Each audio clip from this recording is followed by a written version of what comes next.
बिस्मिल्लाहिर्रहमानिर्रहीम। अस्सलाम वालेकुम नाज़रीन, मैं हूं फैयाज़ राजा और आप देख रहे हैं आपका अपना यूट्यूब चैनल। दोस्तों, वफाकी हुकूमत इस्लामाबाद से इंतहाई अहम तरीन और बहुत बड़ी डेवलपमेंट इस्लामाबाद के बाखबर हलकों का ये दावा है कि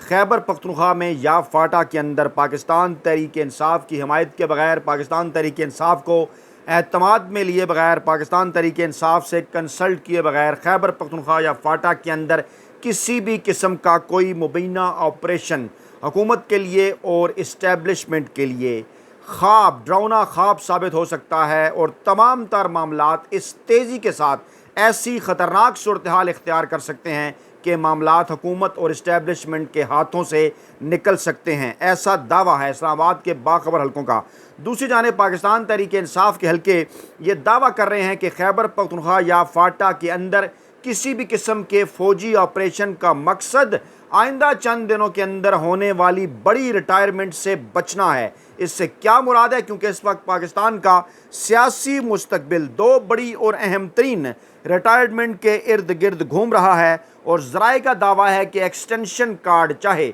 इस्टेब्लिशमेंट के हवाले से हो या अदलिया के हवाले से हो, इस वक्त टेबल के ऊपर मौजूद है। तमाम तर गैर जानबदार रिपोर्ट, पाकिस्तानी हसास इदारों की रिपोर्ट्स इस जानिब इशारा कर रही हैं। ये बता रही हैं कि इमरान खान की मकबूलियत पहले से बढ़ चुकी। 8 फरवरी 2024 के इलेक्शन से पहले अगर इमरान खान की मकबूलियत 74% थी, तो आज इमरान खान की मकबूलियत 14% से बढ़कर 88% तक जा पहुंची है और आइंदा होने वाले किसी भी साफ और शफाफ और गैर जानबदार इलेक्शन के नतीजे में पाकिस्तान तहरीक इंसाफ पाकिस्तान के चारों सूबों में बाआसानी, 2 सूबों में बाआसानी 2/3 अक्सियत के साथ और 2 सूबों में सादा अक्सियत के साथ बाआसानी हुकूमत बना सकती है। और ऐसे माहौल के अंदर के पाकिस्तान की 2 इकाइयाँ कश्मीर और गिलगित बल्तिस्तान, जहाँ पहले ही पाकिस्तान तहरीक इंसाफ ने बड़ी आसानी के साथ हुकूमत बनाई, लेकिन फिर जिस तरह से इन दोनों जगहों पर पाकिस्तान तहरीक इंसाफ की हुकूमत गिराई गई, मैंडेट चोरी किया गया, वो आपके सामने है।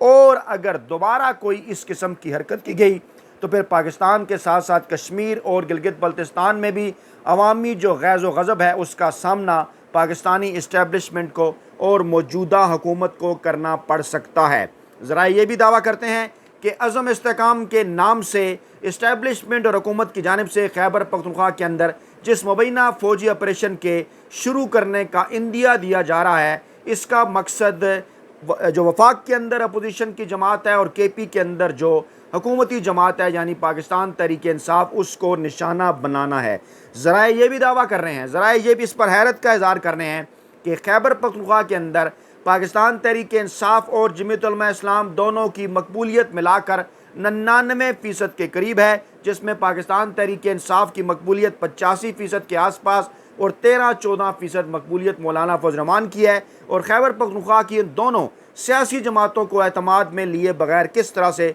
वहाँ कोई भी फ़ौजी ऑपरेशन शुरू किया जा सकता है। महमूद खान अचकज़ई भी बोल पड़े, दीगर तमाम सियासी जमातें भी यही बात कर रही हैं। पाकिस्तान तहरीक इंसाफ ये भी कह रही है कि एपिक्स कमेटी के इजलास में अली अमीन गंडापुर साहब ने शिरकत की, उनके सामने किसी किस्म के इस ऑपरेशन के ऊपर कोई तफसीली बात नहीं हुई, क्योंकि लोग ये पूछ रहे थे, सवाल कर रहे थे कि हुकूमत की जानिब से इस बड़े ऐलान के बाद खैबर पख्तूनख्वा के वज़ीर आला जिनका ताल्लुक पाकिस्तान तहरीक इंसाफ के साथ है, अली अमीन गंडापुर, क्यों खामोश हैं। आज ये तलात आई कि अली अमीन गंडापुर इमरान खान से मुलाकात करेंगे अडयाला जेल के अंदर बहुत जल्द, और उसके बाद फिर पाकिस्तान तहरीक इंसाफ का, इमरान खान का, खैबर पख्तूनख्वा की हुकूमत का जो मौक़िफ़ होगा आइनी, कानूनी, जमहूरी, सियासी और अवामी,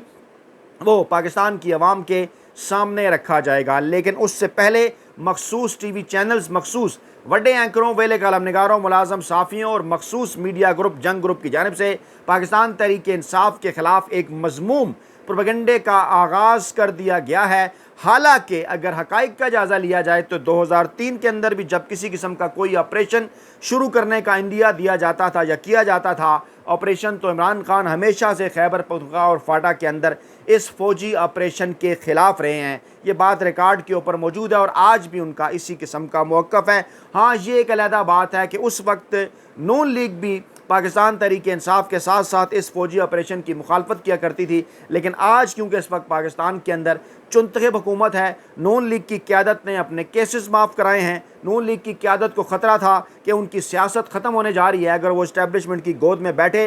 तो उनकी जो है वो इस्टेब्लिशमेंट की गोद के अंदर अगर वो ना बैठे और अगर उन्होंने इमरान खान की हुकूमत ना गिराई तो फिर उनकी जो सियासत है वो हमेशा के लिए ख़त्म हो जाएगी। यही महसूस कर रहे थे आसिफ अली जरदारी साहब भी। बल्कि यहाँ पर एक बात आपके सामने गोश गुजार करना ज़रूरी कि बाज़ मखसूस सहाफ़ी, जिन्हें मैं लपाड़े सहाफ़ी कहता हूँ, वो कुछ इस तरह से ब्रांडिंग करते हैं पाकिस्तान पीपल्स पार्टी की कि उसको बड़ी सियासी और जमहूरी जमात बनाकर पेश करते हैं। कभी बिलावल भुट्टो जरदारी की तारीफ़ें, कभी आसफा भुट्टो को बेनज़ीर भुट्टो करार दिया जाना, और कभी जनाब आसिफ जरदारी की सियासत की तारीख़ें। मकसद उनका तो ये होता है कि उनकी प्लेट में बड़ी बोटी आ जाए। आप लोग समझते हैं इससे क्या मुराद है, क्योंकि आसिफ जरदारी साहब अपने दौरे सदारत के अंदर खाना खुद ऐसे मखसूस साफ़ियों की प्लेटों में डालने के हवाले से मशहूर हैं। तो बड़ी बोटी की तलाश में इस किस्म का झूठ ऐसे सहाफ़ी जो है वो घड़ते हैं। लेकिन हैरान कुन अमर यह है, हक़ाइक़ का अगर आप जायज़ा लें तो 2013 से लेकर 2024 तक गुज़श्ता 10-11 बरसों में अगर कोई अवलीन फेवरेट जर्नैली लोंडे पाकिस्तानी फ़ौजी आमिर जर्नैलों के रहे हैं तो वो आसिफ जरदारी साहब हैं, बिलावल भुट्टो जरदारी साहब हैं। और फेवरेट कोई सियासी जमात जर्नैली लोंडी के तौर पर सामने आई है तो वो पाकिस्तान पीपल्स पार्टी है। आप अल्फाज के ऊपर बाज़-औक़ात बात करते हैं तो जनाब पाकिस्तान पीपल्स पार्टी और नून लीग जिस किस्म के अल्फाज इस्तेमाल करती है उन्हें इसी किस्म के अल्फाज के अंदर ही बात जो है वो समझ आती है। और ये तारीख़ी हक़ाइक़ हैं। भुट्टो साहब की ज़ुबान देख लीजिए, इसके साथ साथ नून लीग के अहदेदारान की, उनके रहनुमाओं की ज़ुबान देख लीजिए, आसिफ जरदारी बिलावल भुट्टो के साथ साथ दीगर लोगों की ज़ुबान देख लीजिए, चाहे उसके अंदर मंदो खेल या दीगर लोग शामिल हैं, तो आपको अच्छे से इस बात का अंदाज़ा हो जाएगा कि सनाउल्लाह मस्ती खेल के अल्फाज के ऊपर जो मगरमच्छ के आंसू बहा रहे हैं लोग, वो उस वक्त कहाँ थे जब जो है वो शीरी मज़ारी के मुतल्लिक़ गुफ्तगू की जाती थी, जब जो है वो मुराद सईद के मुतल्लिक़ गुफ्तगू की जाती थी, जब इमरान खान और बुशरा बीबी के मुतल्लिक़ गुफ्तगू की जाती थी। तो इंतहाई मुनाफ़क़त का ये मुज़ाहरा कर रहे हैं। और जंग जियो ग्रुप भी मज़मूम प्रोपेगेंडा पाकिस्तान तहरीक-ए-इंसाफ़ के ख़िलाफ़ शुरू किया जा चुका। आज भी इन्होंने हेडलाइन लगाई कि फ़ौजी ऑपरेशन पाकिस्तान तहरीक-ए-इंसाफ़ मुखालिफ, और ये भी कहा कि जनाब झूठ बोला कि तालिबान के हक़ में पार्लियामेंट के अंदर जो है वो नारे लगे हैं। अच्छा, इसके साथ साथ एक और बड़ी खबर जिसके ऊपर मीडिया उस तरफ से ज़्यादा उसके ऊपर बात नहीं हो रही, वज़ीर दाखिला मोहसिन नकवी साहब ने आज़ाद कश्मीर में भी FC तैनात करने की मंजूरी जो है वो दे दी है। दूसरी जानिब शहबाज शरीफ के हवाले से मखसूस सहाफ़ियों की जानिब से इस किस्म की खबरें छपाई जा रही हैं। कहा जा रहा है कि नवाज शरीफ जनाब कम आमदनी वाले तबकात पर क्योंकि भारी टैक्स हो गया है, लगाया गया, तो वो बजट से लातल्की ज़ाहिर कर रहे हैं। नवाज शरीफ बड़े नाराज़ हैं, नवाज शरीफ बड़े दिल गिरफ्ता हैं, इसलिए वो बजट का जो मंजूरी का अमल है उसके अंदर शामिल नहीं होंगे। और कौमी असम्बली सेक्रेटेरिएट ने उनकी छुट्टियों की दरख्वास्त मंजूर कर ली है। इंतहाई मुनाफ़क़त का सबूत। ज़रा सोचिए, बेटी की हुकूमत है पंजाब के अंदर नाम नहाद, और जली फार्म 47 पर भाई की हुकूमत है इस्लामाबाद के अंदर नाम नहाद, और आसिफ जरदारी को किस तरह से इन्होंने मिन्नत तरले करके अपने साथ मिलाया, किस तरह से उनके अंदर ओहदे बांटे, खुद अपने ऊपर केसेस माफ़ करवाए, तमाम तर फ़वाइद उठाए। और अब वो कहते हैं ना कि मगरमच्छ के आंसू मुनाफ़क़त का मुज़ाहरा है कि नहीं जनाब, मुझे तो बजट से बड़ी तकलीफ़ है, इसलिए मैं इस मंजूरी के अमल का हिस्सा नहीं बनूंगा। भाई, आपकी अपनी हुकूमत का बजट है, आपका भाई लेकर आया है, आपकी जो बेटी हैं वो आगे बढ़ चढ़ इस बजट की बड़ी तारीफ़ें कर रही हैं, पूरी नून लीग इसकी तारीफ़ें कर रही है, और नवाज शरीफ साहब के मुतल्लिक़ ये इमेज बना रहे नहीं जनाब वो बजट से बड़े नाराज़ हैं। भाई, बजट से नाराज़ हैं तो फिर खुलकर प्रेस कॉन्फ्रेंस करें इस बजट के ख़िलाफ़, और शहबाज शरीफ को कहें कि नहीं जनाब छोड़ें, आप हुकूमत जाली हुकूमत है, आप आपसे इस किस्म का जो आप इसी किस्म का बजट जो है वो दे सकते थे। दूसरी जानिब ज़रा ये दावा कर रहे हैं अपोजिशन के खदशे के हवाले से कि अज़म इस्तेकाम ऑपरेशन के नाम पर उन्हें निशाना बनाया जाएगा, और हुकूमत इदारों की ताकत से तवील मुद्दती हुकूमत की मनसूबाबंदी में मसरूफ़ है, ऐसा कहना है ज़राए का। और ज़राए इस हवाले से बड़ा मजबूत मौक़िफ़ रखते हैं, सबूत भी उनके पास मौजूद है। ज़रा समझ लीजिए कि खैबर पख्तूनख्वा का माहौल पंजाब सिंध बलोचिस्तान के से काफ़ी डिफरेंट है, और इस वक्त खैबर पख्तूनख्वा वो वह सूबा है जहाँ पर माफिया हैंडलर्स और सहूलतकारों की जानिब से उस तरह से खुलकर धांधली नहीं की जा सकी। अगरचे अभी भी 4-5-6 जो है वो नशस्तें कौमी असम्बली की, 8-10 सूबाई असम्बली की, वहाँ पर धांधली की गई। पेशावर के अंदर नशस्तें थी, दीगर जगहों के ऊपर भी शहरी इलाकों के अंदर, और पूरी कोशिश की गई कि किसी तरीके से पाकिस्तान तहरीक-ए-इंसाफ़ को 2 तिहाई अक्सरियत हासिल करने से रोका जाए, लेकिन कामयाबी नहीं हुई, क्योंकि वहाँ पर फार्म 45 के ऊपर पैरा ज़रा सख्त था। और फिर आपको ज़रा मिजाज का भी अंदाज़ा है खैबर पख्तूनख्वा के अवाम का कि किस तरह से वो मरने मारने को भी तैयार हो जाते हैं। पंजाब के अंदर ज़रा माहौल मुख्तलिफ था, अवाम ने वोट तो दे दिया बड़ी तादाद में निकल कर, लेकिन उस तरह से जो है वो फार्म 45 के को जो है वो संभाला नहीं जा सका, डट कर खड़ा नहीं हुआ जा सका पूरी रात, और जाली फार्म 47 तैयार कर लिए गए। अब इस माहौल के अंदर के जब इस बात का अंदाज़ा हो गया है कि इमरान खान को पाकिस्तानी सियासत से माइनस नहीं किया जा सकता, बल्कि अब तो काजी फ़ाइज़ ईसा साहब के और नून लीग के जो फेवरेट यूट्यूबर्स और साफ़ी हजरात हैं वो भी ये बात कर रहे हैं कि मुल्क में आइंदा चंद दिनों के अंदर पाकिस्तानी अदालतों से जिस किस्म के फ़ैसले मतवक्को हैं, इन फ़ैसलों के नतीजे में अगर इमरान खान रिहा हो जाते हैं तो डेफिनेटली खैबर पख्तूनख्वा के अवाम अपना रद्द-ए-अमल देंगे, बाहर निकलेंगे, इस हुकूमत के ख़िलाफ़ एक तहरीक चल सकती है। तो उससे पहले ही खैबर पख्तूनख्वा के अंदर फ़ौजी ऑपरेशन के नाम पर एक कार्रवाई शुरू कर दी जाए, ताकि ये दावा है बाकायदा तौर पर, और एक प्रोग्राम के अंदर बैठकर मतीउल्लाह जान साहब ने इस हवाले से गुफ्तगू भी की और उन्होंने कहा कि जनाब इसके सियासी मकासद हैं इस फ़ौजी ऑपरेशन के, और मकसद ये है कि पाकिस्तान तहरीक इंसाफ और इमरान खान को उनकी रिहाई के बाद अपनी किसी किस्म की तहरीक चलाने से या बयानियाँ बनाने से रोका जाए। और एक दूसरा पहलू इसका यह भी है कि अगर इन तमाम तर हालात के बावजूद जिस तरह से जजेस डट कर खड़े हो गए हैं, आइनी और कानूनी फ़ैसले करना चाहते हैं, फिर भी अगर कोई ऐसी अनहोनी हो जाए कि वो गैर आइनी और गैर कानूनी फ़ैसला करें, इमरान खान की रहाई मुमकिन ना हो पाए, इमरान खान के ऊपर मज़ीद जाली केसेस बना दिए जाएँ, तो पाकिस्तान तहरीक इंसाफ क्योंकि तहरीक शुरू करने का इरादा रखती है और मौसम ज़रा बेहतर होते ही ये अवामी तहरीक जो है वो एक रेले की शक्ल इख्तियार कर सकती है। बड़ी तादाद में पाकिस्तानी अवाम बाहर निकल सकते हैं। खैबर पख्तूनख्वा से ख़ास तौर पर वहाँ पर पाकिस्तान तहरीक इंसाफ की हुकूमत है